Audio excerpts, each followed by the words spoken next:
샬롬. 주님께서 채워주시는 평안으로 인사를 드립니다. 오늘도 온전히 축복으로 승리하는 하루가 되시기를 기원합니다. 오늘은 미가서 4장 1절로 13절의 말씀을 가지고 천년 왕국에 대해서 말씀을 드리겠습니다. 오늘 우리가 살펴볼 미가서 4장은 아주 중요한 천년 왕국에 대한 말씀입니다. 여러분께서는 성경책 미가서 4장을 펼쳐놓으시고 본문 말씀을 읽으신 후에 말씀을 들으시면 더 이해가 빠르고 은혜가 될 줄로 믿습니다. 본문 1절입니다. 말일에 이르러는 여호와의 전이 산들이 꼭대기 굳게 서며 작은 산들 위에 뛰어나고 민족들이 그리로 몰려갈 것이라. 아멘. 하나님께서 미가 선지자를 통하여 우리에게 하나님 나라에 대한 계시를 보여주고 있습니다. 본문 1절로 3절까지의 내용은 이사야서 2장 2절로 4절에 있는 내용과 동일한 말씀입니다. 같은 말씀입니다. 이것은 미가와 이사야 두 선지자가 같은 시대에 같은 사역을 하였으므로 하나님께서 같은 것을 보여줬기 때문입니다. 본문에서 말일은 예수님의 초림부터 재림 때까지의 기간을 의미하기도 하며 세상 끝을 의미하기도 하는데 본장에서는 초림 때부터 천년 왕국까지를 가리키는 말씀입니다. 이 말일에 이르면 여호와의 전이 산들이 꼭대기 굳게 서며라고 하였습니다. 여기서 산은 나라를 가리킵니다. 에레미야서 51장 25절을 읽어보시기 바랍니다. 그러므로 여호와의 전이 산은 하나님 나라이고 모든 산과 작은 산은 세상 나라들을 가리키는 겁니다.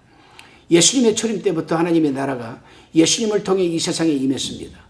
그리고 예수님과 세례 요한이 회개하라 천국이 가까웠느니라고 외치기 시작했는데 이때부터 하나님의 나라가 이 땅에 임하기 시작한 겁니다. 그리고 그때부터 지금까지 그 하나님의 나라 또 교회가 점점 확장되어 나가는 중에 있고 세상 끝에는 예수께서 재림하셔서 악한 자들을 다 심판하고 이 세상에 천년 왕국을 건설하게 됩니다. 그것이 하나님 나라의 완성이요 천년 왕국 후에는 영원한 천국으로 그 하나님 나라에 옮겨가게 되는 겁니다. 자, 산들이 꼭대기에 굳게 서면은 세상 마지막 끝에 하나님의 나라가 이 세상에 실현되는 것인데 그것이 곧 천년 세계입니다.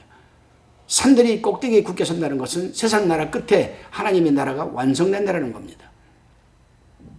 작은 산들 위에 뛰어나고는 예수님의 재림으로 말미암아 예수님의 나라가 모든 세상 나라 위에 뛰어나고 모든 세상 나라들을 정복하여서 천년 왕국을 건설할 것을 가리키는 예언의 말씀입니다.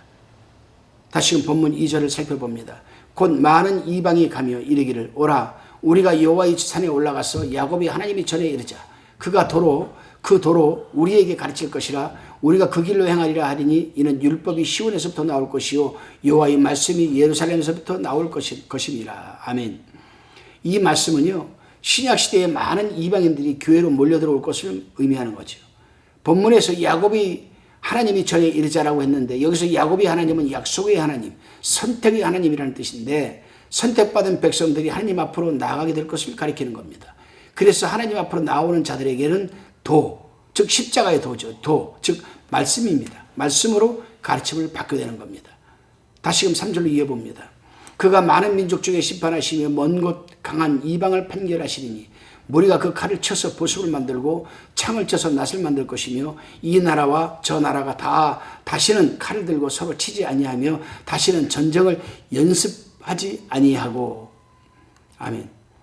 예수님이 재림하셔서 악한 자를 심판하고 이 세상에 천년 왕국을 건설하실 것에 대한 말씀입니다. 이 즈음에서 천년 왕국에 대하여 간략하게 말씀을 드리겠습니다.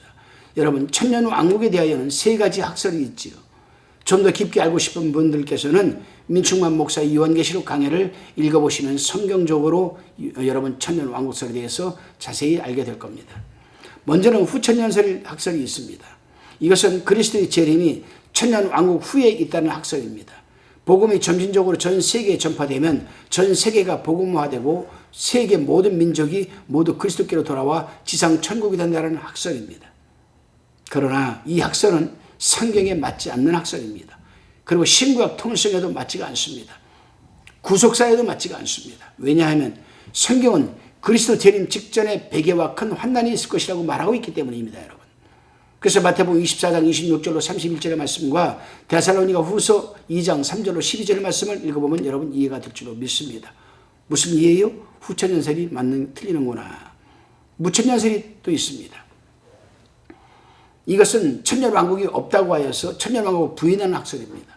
무천년설을 주장하는 사람들은 천년이라는 숫자를 상징적인 숫자라고 하면서 천년 왕국을 예수님 초림 때부터 재림까지 영적 세계라고 주장합니다. 그러나 천년을 상징적인 것으로 단정해서는 여러분 절대로 안 됩니다. 큰일 납니다. 왜냐하면 성경에는 상징적인 숫자가 있는 반면 실제적인 숫자도 있기 때문입니다. 예를 들면 14만 4천 명이나 666 같은 숫자는 상징적인 숫자이지만 소아시아 7교회나 이스라엘 12지파, 12사도는 가감할 수 없는 실제적인 숫자 아니겠습니까, 여러분?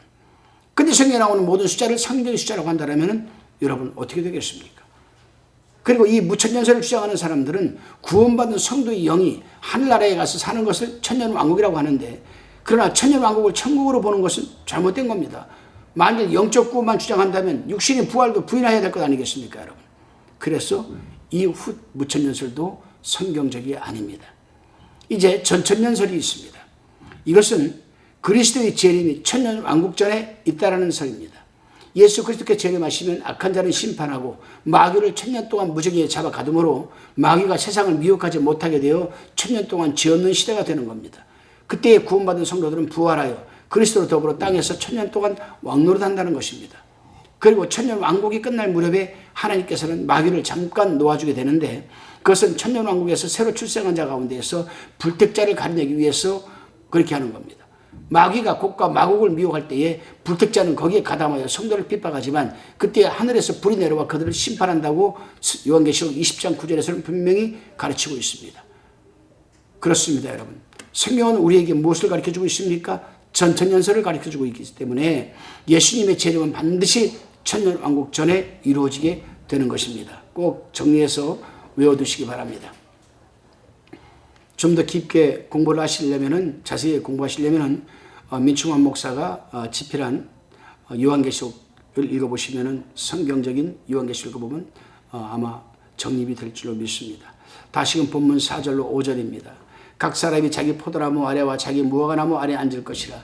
그들을 두렵게 할 자가 없으리니 이는 만군의 여호와의 입이 이같이 말씀하셨음이니라. 5절에 만민이 각각 자기의 신의 이름을 빙자하여 행하되 오직 우리는 우리 하나님 여호와의 이름을 빙자하여 영영히 행하리로다. 영원히 행하리로다. 천년왕국 때에는 사람이 자작농을 할 것을 말합니다. 이사야 선지자도 65장 21절에서 똑같이 그들이 가옥을 건축하고 그것에 거하겠고 포도원을 재배하고 열매를 먹을 것이며 라고 예언하였습니다. 그러나 천년왕국에서 부활하여 변화된 성도들은 음식을 먹지 않고도 살 수가 있는 겁니다. 다시금 본문 9절로 10절의 말씀을 우리가 살펴봅니다. 이제 내가 어찌하여 부르짖느냐? 너희 중에 왕이 없어졌고 내 모사가 죽었으므로 내가 해산하는 여인처럼 고통함이냐?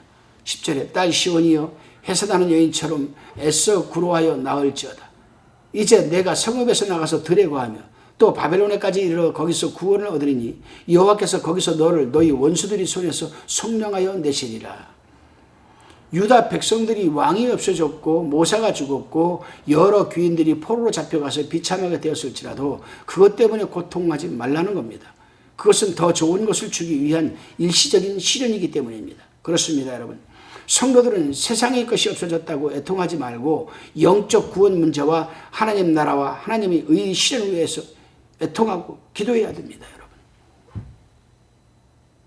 따라서 여러분, 저와 여러분들은 세상 것이 좀 없어졌다고 해서 애통하지 마세요. 세상 것보다는 썩는 것보다는 썩지 않은 영원한 것, 영적 구원 문제와 하나님 나라와 하나님의 의의 실현을 위해서 우리는 어떻게 하면 좀 더 그렇게 살아갈 수 있을까 애통해 하시기 바랍니다. 기도하시겠습니다. 하나님, 우리가 세상 것들로 인하여 애통하지 말게 하시고 하나님의 것들로 채워지지 못하는 부분에 애통해하는 삶을 살아가게 하옵소서. 속히 주님이 이 땅에 재림하셔서 천년 왕국이 실현되게 하시옵소서. 믿사옵고 예수님의 이름으로 기도드리옵나이다. 아멘.